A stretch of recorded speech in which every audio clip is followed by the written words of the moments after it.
سلام ومرحبا بكم اليوم في قناة سفرة طيبة. اليوم حبيت نشارك معكم طريقة صحية وبنينة للخبز في الدار يكون بالفرينة الكاملة، يعني نعمل مع بعضنا لو بان كومبلي.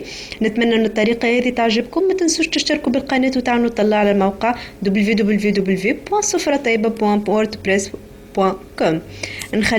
نخلي لكم اسم الموقع تحت في الفيديو. ما نطولش عليكم، نبدو. حاجتنا بكيلو فرينة، تكون فرينة كومبلي.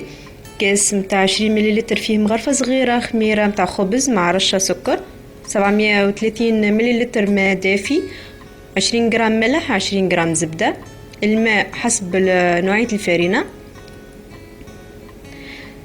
طريقة نبدو نحطو الفرينة، نزيدو معاها الملح،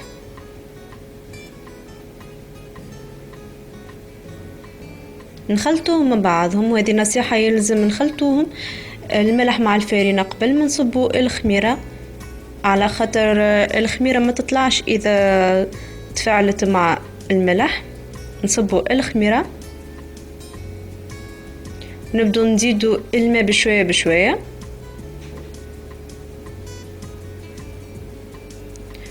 حتى نكملو الكمية متاع الماء، ونبدو نعجنو. اذا ما حبش تلمن العجينه نزيدوا لها شويه فرينه بيضه، ونكملوا نعجنو حتى نتحصلوا على العجينه الكيفيه هذه، يعني كيما هكا. ونزيدوا لها 20 جرام زبده، ونكملوا نعجنو مده حتى 20 دقيقه. وكل مره اذا نلقاها مازال تتلصق نزيدوا لها الفرينة البيضاء حتى لين نتحصلوا على العجينة. إذا تكين عليها بالصوابع ما تخليش التراس.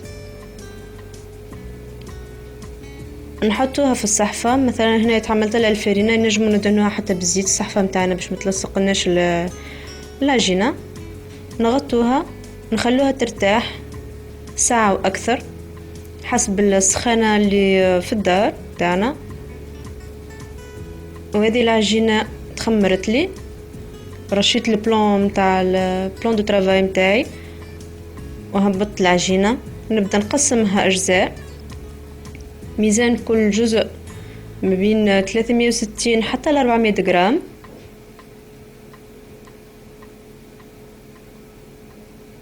نكملو نوزنو بالجزء بالجزء.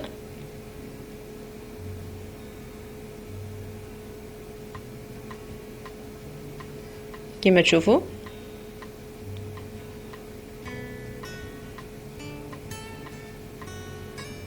من بعد نفرمو كل جزء على شكل كرة بالكيفية هذه.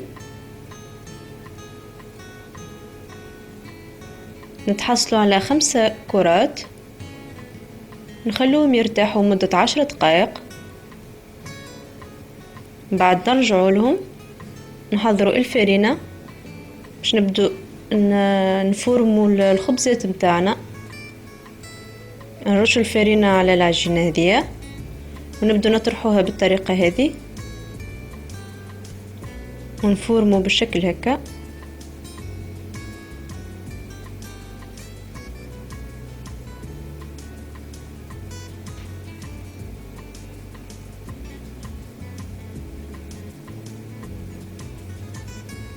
حبيت نزينو بالكيفية هذه، فنجم نزيد لها الفرينة، نرشو عليها.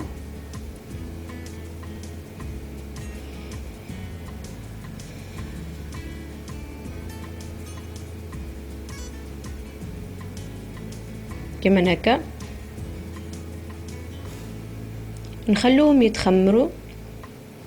وقت اللي يخمروا عندنا الخبزات نشعلوا الكوشة على 240، نحطوا فيها طبق الكحل متاع الكوشة متاعنا، نخلوه حتى هو يسخن وهو فارغ. وقت اللي نجو نحطوا الخبزات نصبوا ماء باش يعمل لنا الفابور متاعو، معنا البخار، وهذاك هو اللي يخلي تعمل القشرة الفوقانية متاع الخبز. ونطيبوا الخبز متاعنا على 240 المدة ما بين 35 و 40 دقيقة. وهذا الخبز كيفاش احضر. ان شاء الله تعجبكم الطريقة هذه وتنال رضاكم. وما تنسوش أنكم تشجعوني بلي لايك وتعليقكم، وإلى اللقاء في وصفة أخرى إن شاء الله.